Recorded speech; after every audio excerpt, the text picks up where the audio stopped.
Hello students, I hope you like my previous video on integration 12th class. Now we'll further start 7.1 exercise NCERT for integration ताकि आप लोगों को बहुत अच्छे तरीके से क्लियर हो जाए। इंटीग्रेशन थोड़ा सा टफ चैप्टर है, लेकिन मुश्किल या इम्पॉसिबल कुछ भी नहीं होता। अगर आप थोड़ा सा एफर्ट करेंगे, फॉर्मूलाज लर्न करेंगे, ट्रिक्स देखेंगे, तो आप लोगों को इंटीग्रेशन उतना टफ नहीं लगेगा जितना कि कंसीडर किया जाता है। ये बहुत आसान चैप्टर हो जाता है अगर आप प्रैक्टिस करें, बस प्रैक्टिस ही बहुत ज़रूरी होती है मैथ्स के लिए।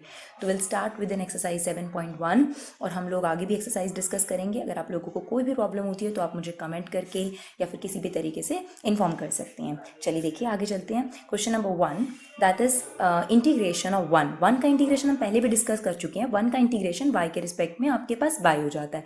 साइन 2x का जो इंटीग्रेशन है that is minus cos 2x। क्योंकि यहाँ 2x चल रहा है तो 2x आपको चेन रूल अप्लाई करने के लिए कहेगा, क्योंकि आपके पास जो इंटीग्रेशन का फॉर्मूला है उसके अंदर सिर्फ साइन x का इंटीग्रेशन है आपके पास, which is minus cos x। Here is 2x, तो आपको चेन रूल अप्लाई करना पड़ेगा। आप 2x का यहाँ पर इंटीग्रेशन नहीं लेंगे, बेशक एक इंटीग्रेशन का क्वेश्चन है। चेन रूल यहाँ पर आप डेरिवेटिव के फॉर्म में लगाएंगे, तो ये ध्यान रखने वाली बात है कि आप 2x का यहाँ पर डेरिवेटिव लेंगे। तो 2x का जो डेरिवेटिव है वो आपके पास हो जाएगा 2, और जैसे डिफरेंशिएशन के अंदर 2 को डिनोमिनेटर में ना लिखकर मल्टीप्लाई में लिखा जाता था, इंटीग्रेशन के अंदर इसे डिनोमिनेटर में लिखा जाता है। यानी वी कैन से दैट हम लोग 2 से डिवाइड करते हैं। प्लस में आपके पास आएगा c which means an arbitrary constant, जो मैंने अपनी लास्ट वीडियो में भी आपको बताया था कि इसलिए आता है कि फंक्शन ओरिजिनली क्या रहा था जो हमने डेरिवेटिव लेकर यहाँ पर डिराइव किया था, वी डोंट नो। यहाँ पर अगर कोई कांस्टेंट रहा था तो उसका जो डेरिवेटिव था वो आपके पास 0 हो गया होगा, इसलिए we always apply c which is an arbitrary constant. Now question number 2, 1 का इंटीग्रेशन y के रिस्पेक्ट में इज y, cos 3x का इंटीग्रेशन। हेयर ऑल्सो आपके पास cos x का इंटीग्रेशन है, तो cos x का इंटीग्रेशन होता है आपके पास sin x, तो cos 3x का इंटीग्रेशन हो गया sin 3x,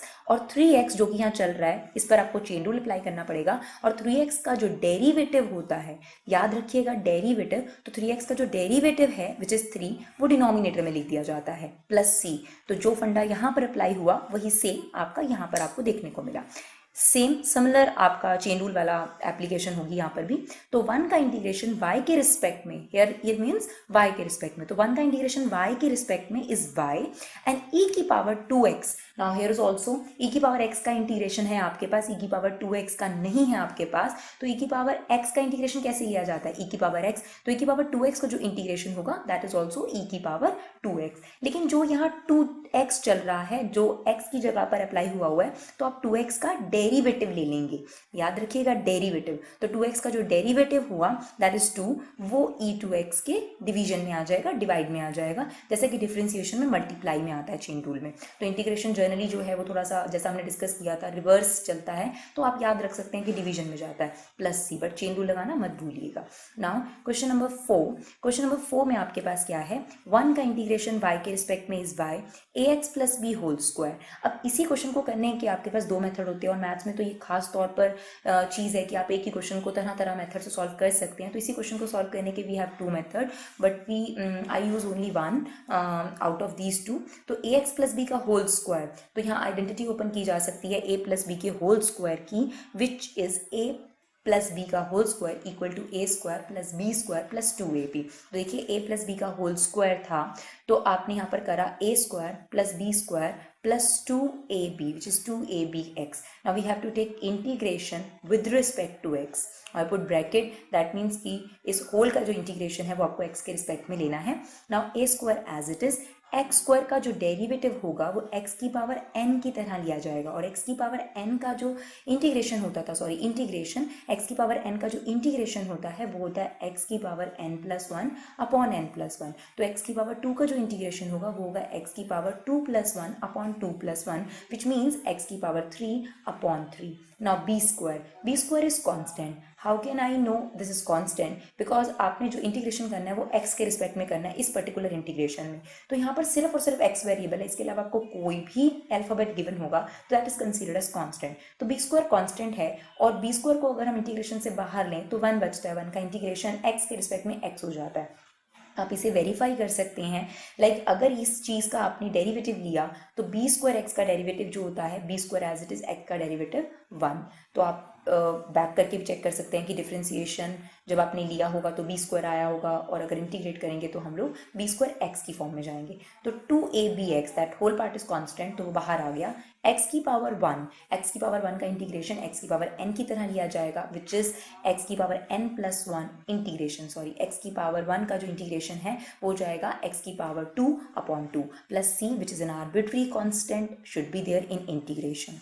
okay, now next question number 5. Now integration with respect to 1 dy, that is y.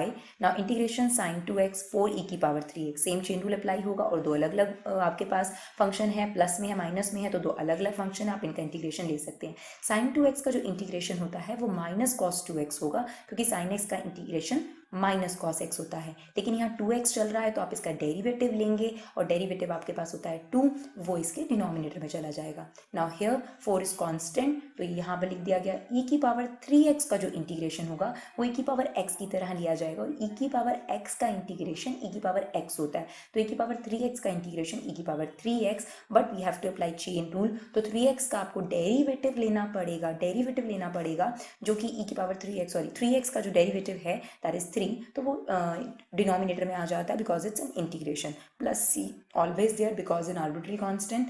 अब आप इसको सिंप्लीफाई करके लिख सकते हैं। Next question number 6, that's answer number 6। 1 का इंटीग्रेशन y के रिस्पेक्ट में y, ना 4e की power 3x, 4 is constant should be there. e की पावर 3x का इंटीग्रेशन हमने लास्ट क्वेश्चन में भी डिस्कस करा है, e की power 3x, because chain rule लगेगा, यहाँ पर 3x गिवन है, तो 3x का आपने डेरिवेटिव लिया विच इज 3, जो डिनोमिनेटर में आ गया। 1 का इंटीग्रेशन x के रिस्पेक्ट में आपके पास हो जाएगा x plus c, arbitrary constant always there. Now next answer number 7, 1 का इंटीग्रेशन y के रिस्पेक्ट में is y।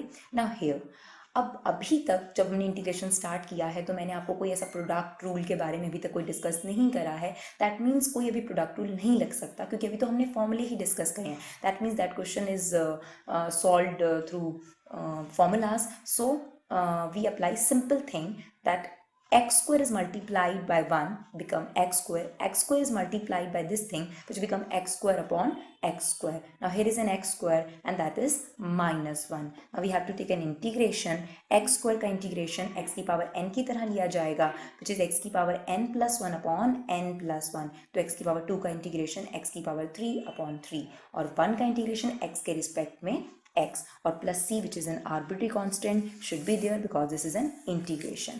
The next one 8, 1 का integration y के respect में is y. Now here already आपके पास स्प्लिटेड फॉर्म दे रखी है, जो आपने लास्ट क्वेश्चन में करा था उसमें आपको फॉर्मूला ओपन करना पड़ा था, इसमें ऑलरेडी आपके पास अलग अलग एक्सप्रेशन है, पॉलिनोमियल एक्सप्रेशन है, तो we can take an derivative integration easily. a as it is because it's constant, because x के अलावा जो भी आपको अल्फाबेट गिवन होंगे that is constant considered. x square का इंटीग्रेशन x की पावर n की तरह लिया जाएगा, तो x स्क्वायर का इंटीग्रेशन हो गया x cube upon 3। Now p as it is x की पावर 1 का integration x square upon 2। c is constant के साथ 1 है, 1 का इंटीग्रेशन आपके पास x आ जाएगा and that is a different c, capital C because of an arbitrary constant, this is small c which is used in the question. Now the next one, question number 9, 1 का integration y के respect में y, simple वही फंडा, 2x square plus e की power x का आपको integration लेना है x के रिस्पेक्ट में, 2 as it is x square का इंटीग्रेशन x की पावर n की तरह x cube upon 3 plus e की पावर x का इंटीग्रेशन e की पावर x। हमें यहाँ पर चेन रूल लगाने की भी ज़रूरत नहीं है क्योंकि ये ऑलरेडी अपनी स्टैंडर्ड फॉर्म में गिवन है, okay, plus c which is definitely in there integration. Next one question number 10, now 1 का इंटीग्रेशन y के रिस्पेक्ट में y। Now here root x minus 1 upon root x का होल स्क्वायर, तो यहाँ पर भी हम लोग लास्ट एक जो हमने क्वेश्चन किया था उसमें भी हमने आइडेंटिटी ओपन करी थी, यहाँ पर भी हम लोग आइडेंटिटी ओपन करेंगे which is a minus b का whole square. Now a square plus b square minus 2ab, root x का square is x, 1 upon root x का square 1 upon x, here root x से root x आपका cancel out हो जाएगा and आपके पास सिर्फ 2 रह जाएगा। नाउ होल का integration with respect to x लेना है आपको, x की पावर 1 का इंटीग्रेशन आपके पास हो जाएगा x की पावर 2 अपॉन 2 और 1 अपॉन x किसका डेरिवेटिव होता है, अगर आप लोगों को याद हो तो ये log x का डेरिवेटिव होता है। तो ये इंटीग्रेट करते वक्त वापस कहाँ चला जाएगा, log x की तरफ चला जाएगा। तो 1/x का जो इंटीग्रेशन होगा that's log modulus x। Why we put modulus x, because log can not take negative x, that's why we put modulus x। Now -2 एक कांस्टेंट नंबर है, इसके साथ आप कह सकते हैं 1 चल रहा है, तो 1 का इंटीग्रेशन x के रिस्पेक्ट में x हो जाता है। या किसी भी कांस्टेंट का इंटीग्रेशन अगर कहा जाए तो उसके साथ x चलेगा अगर x के रिस्पेक्ट में है, plus c which must be there in integration. Now next one, question number 11. 1 का इंटीग्रेशन y के रिस्पेक्ट में is y. Now here is an expression. Now there is no question rule discussed. अभी तक हमने कोई भी ऐसा क्वेश्चन रूल डिस्कस नहीं किया है इंटीग्रेशन के अंदर, तो we can not apply question rule. तो यहाँ पर कोई ना कोई फर्दर ट्रिक होगी जिसके थ्रू हम इसे सॉल्व कर सकते हैं, बिकॉज अभी तक हमने सिर्फ फॉर्मूलाज ही करे हैं, तो फॉर्मूला बेस्ड ही होगा। तो we use that trick, this upon this, this upon this, this upon this, x cube upon x square, 5x square upon x square, minus 4 upon x square. Now x cube और x square आपके पास cut कर कितना रह जाएगा, x की power 1, यहाँ पर x square से x square कैंसिल आउट हो गया, दैट्स 5, एंड दैट x की पावर -2, तो ये ऊपर चली जाएगी, हो जाएगी x की पावर -2। नाउ x की पावर 1 का इंटीग्रेशन x की पावर n की तरह लेंगे हम लोग, तो x की पावर n का इंटीग्रेशन क्या होता है, x की पावर n+1 अपॉन n+1, तो हियर इज x की power 2 upon 2। Now 5 as it is, किसी भी कांस्टेंट का इंटीग्रेशन अगर आप x के रिस्पेक्ट में लेंगे तो उसके साथ x लग जाएगा, या आप याद रख सकते हैं। -4 एज इट इज, x की पावर n की तरह ही इसे कंसीडर कीजिए, और x की पावर n का इंटीग्रेशन क्या होता है, x की पावर n+1 अपॉन n+1, ठीक है। तो ये हो जाएगा -2 + 1 इज -1 अपॉन में -1, x square upon 2 clear, 5x clear, that minus and minus become plus, and that x की पावर -1 को हम दोबारा वापस ले जाएंगे, तो ये 1 upon x की पावर 1 हो जाएगा। Now this is the solution of question number 11. Now the next one, question number 12. 1 का इंटीग्रेशन y के रिस्पेक्ट में y. Now here also we apply the last trick जो अभी हमने लास्ट क्वेश्चन में डिस्कस करी, x cube upon root x, 3x upon root x and 4 upon root x. Okay. Now x cube, अगर आपके पास base same होता है और डिवीजन होती है तो पावर्स क्या हो जाती हैं, डिवाइड हो जाती हैं। तो एक्स क्यूब अपॉन एक्स की पावर 1, तो यहाँ पर क्या हो जाएगा, एक्स की पावर 3 एक्स की पावर हाफ है, यहाँ पर एक्स की power 3 upon root x which means x की पावर हाफ। तो बेस सेम होने से जो है पावर्स जो है वो माइनस हो जाएंगी, डिवाइड हो रहा है ये, तो आपके पास एक्स की पावर 3 माइनस हाफ हो जाएगा। हेयर इज एक्स की power 1 minus half and that is x की power minus half. Now there is, अगर आप एलसीएम लेंगे तो ये बचेगा x की पावर 5/2, 1 में से हाफ गया, x की power half. Now here x की power minus half. Now we have to take an integration y. Now integration x की पावर 5/2, 3x की पावर हाफ, और इसका लेना है सेम x की पावर n की तरह इंटीग्रेट होगा ये। तो x की पावर n का इंटीग्रेशन क्या होता है, x की power n+1 upon n+1, 3 as it is, x की पावर n का इंटीग्रेशन x की power n+1 upon n+1, here's also 4 as it is, x की पावर n का इंटीग्रेशन x की power n+1 upon n+1. Now you just simplified and you get the answer. Now the next one, example number, question number 13. Now 1 का integration y के respect में y. Here is also question form में given है आपको expression. तो question form तो आपके पास अभी है नहीं, कोई क्वेश्चन टूल तो है नहीं, जैसे डिफरेंशिएशन के अंदर आपके पास कोई क्वेश्चन टूल था, प्रोडक्ट टूल था, तो अभी तक हमने ऐसा कोई डिस्कस नहीं किया, तो इसका मतलब इसे आपको सिंपल तरीके से ही सॉल्व करना पड़ेगा। तो हमने अभी देखा कि इसके अंदर पेयरिंग हो रही है, तो इस वाले ग्रुप और इस वाले ग्रुप की पेयरिंग हो गई, यहाँ से आपका एक्स स्क्वायर कॉमन आ गया और ये बचा आपके पास x-1, और यहाँ से कुछ भी कॉमन नहीं है, वी कैन से दैट 1 आपके पास कॉमन है, तो यहाँ रह गया x-1। अगर आप इस पूरे एक्सप्रेशन को ध्यान से देखेंगे तो इन दोनों में से आपके पास क्या कॉमन आ सकता है, x-1, तो वी टेक x-1 कॉमन, तो रिमेनिंग रह गया x² + 1 होल अपॉन में x-1, तो x-1 से कैंसिल आउट हो गया और आपके पास रह गया x² + 1। Now we have to take an integration of x² + 1। x² का इंटीग्रेशन x की पावर n की तरह लिया जाएगा विच इज x³ अपॉन 3, और 1 का इंटीग्रेशन आपके पास x हो जाएगा plus c which is an arbitrary constant. Now proceed further. Question number 14, 1 का इंटीग्रेशन y के रिस्पेक्ट में y. Now 1 minus within bracket root x dx. Same here, we don't have any product tool till now in integration, so we have to apply this simple things. तो root x को आपने 1 से into किया, that is root x, और x को आपने root x से into करा। अब रूट एक्स का मतलब है एक्स की पावर हाफ, और ये दोनों बेस सेम होने की वजह से, इंटू होने की वजह से पावर्स प्लस कर देंगे, लाइक एक्स की पावर 1 और एक्स की पावर हाफ, तो ये हो जाएगा एक्स की power 1 plus half. Now we get x की पावर हाफ माइनस एक्स की power 3/2 bracket close dx। Now x की पावर n का इंटीग्रेशन क्या होगा, एक्स की power n+1 upon n+1। Same x की पावर 3/2 का इंटीग्रेशन भी एक्स की पावर n की तरह होगा, एक्स की power n+1 upon n+1 plus c। Now just solve it and you get the answer. Now question number 15, 1 का इंटीग्रेशन y के रिस्पेक्ट में y, root x within bracket expression is 3x² plus 2x plus 3 with respect to x। Now same here, root x को आपने इससे into किया, इससे into किया, इससे इंटू किया, तो x की पावर हाफ है, तो यहाँ पर x की पावर 2 है, तो बेस सेम होने की वजह से आपकी पावर्स क्या हो जाएंगी, ऐड हो जाएंगी। हियर इज ऑल्सो x की power 1 and this is x की पावर हाफ, तो ये हो गया 1 plus half and that is 3 root x which means 3x की power half. Now we get x की power 5/2, x की power 3/2, x की power 1/2 and we have to take an integration. Here is x की power n is the formula which is definitely used.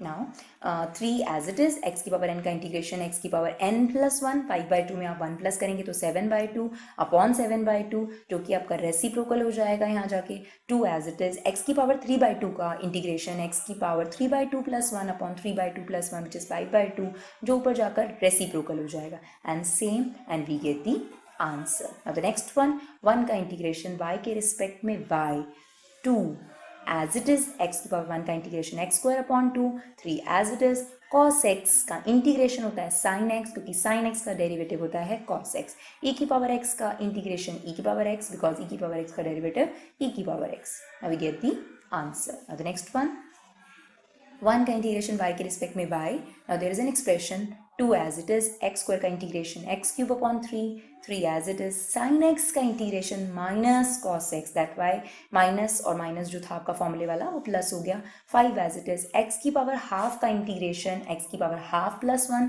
Upon half plus 1 which become 3/2 upon 3/2, just take a reciprocal and we get the answer. Now the next one, 1 का integration y के respect में y, now sec x within bracket sec x plus 10x, same आपके पास कोई product rule नहीं है इसलिए आप इसको इस एक्सप्रेशन से मल्टीप्लाई कर देंगे। sec x को sec x से किया sec² x हो गया, sec x को 10x से किया sec x 10x हो गया, secant² x जो होता है वो 10x का डेरिवेटिव रहा होता है, सॉरी secant² x होता है जो, हाँ राइट, 10x का डेरिवेटिव रहा होता है, तो secant² x जो है वापस किस पे चला जाएगा, 10x पर चला जाएगा। secant 10x का जो इंटीग्रेशन है वो sec x हो जाएगा बिकॉज sec x का जो डेरिवेटिव था वो आपके पास secant 10x था।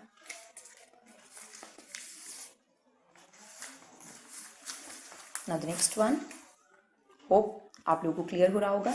1 का इंटीग्रेशन y के रिस्पेक्ट में y, secant² x अपॉन cosecant² x, सेम आपके पास कोई क्वेश्चन रूल नहीं है तो we have to just use our tricks. तो sec² x को आप क्या लिख सकते हैं, ट्रिगो के फॉर्मूलाज में 1 अपॉन cos² x, आप इसे ऐसे याद रख सकते हैं, जो sec होता है वो s से स्टार्ट होता है, जो c cos जो है वो c से स्टार्ट होता है, जो sec है वो cos का रेसिप्रोकल और जो cosec है वो s वाले का रेसिप्रोकल होता है। तो sec² x is 1 upon cos² x और cosec² x is 1 upon sin² x। तो first expression as it is लिखा जाता है और जो सेकेंड एक्सप्रेशन होता है वो जाकर मल्टीप्लाई में रेसिप्रोकल हो जाता है। नाउ sin² x को 1 से इंटू किया sin² x, cos² x को 1 से इंटू किया cos² x, now sin² x upon cos² x is 10² x। Now here is the important thing जो आप लोगों को ध्यान देनी है और ध्यान से सुनिएगा, 10² x का कोई इंटीग्रेशन नहीं है अभी तक आपके पास। रीजन ये है क्योंकि 10² x किसी का भी डेरिवेटिव नहीं होता, तो we have to use a formula. तो आपके पास एक फॉर्मूला होता है 1 + tan² theta equal to secant² theta. So we just get the value from there, tan² theta equal to secant² theta minus 1 and we put there tan² x को हमने लिख दिया secant² x minus 1. Now secant² x जो होता है वो 10x का derivative था, तो secant² x का इंटीग्रेशन जो होगा वो 10x हो जाएगा और 1 का इंटीग्रेशन x के रिस्पेक्ट में it's x. Okay. Now the next 20th. 1 का इंटीग्रेशन y के रिस्पेक्ट में y. Now 2 minus 3 sin x upon cos x, same, we don't have any quotient rule, so we apply this upon this, this upon this, this upon this. Now 1 upon cos square is secant square x, and sin upon cos square, so we take sin upon cos and 1 upon cos. Now sin upon cos is 10x and 1 upon cos is sec x. Now secant square x अभी हमने previously discuss किया है. Secant square x किसका integration होता है? 10x का integration होता है. 10x सीकेंड एक्स का इंटीग्रेशन क्या होता है आपके पास? सीकेंड एक्स. आई होप आप लोगों को ये एक्सरसाइज अच्छे से क्लियर होगी. कोई डाउट्स हो तो आप प्लीज़ मुझे बताइए, और अगर आपको मेरी वीडियो अच्छी लगे तो प्लीज़ सब्सक्राइब कीजिए, लाइक कीजिए, फॉलो कीजिए, कमेंट कीजिए. Thank you so much.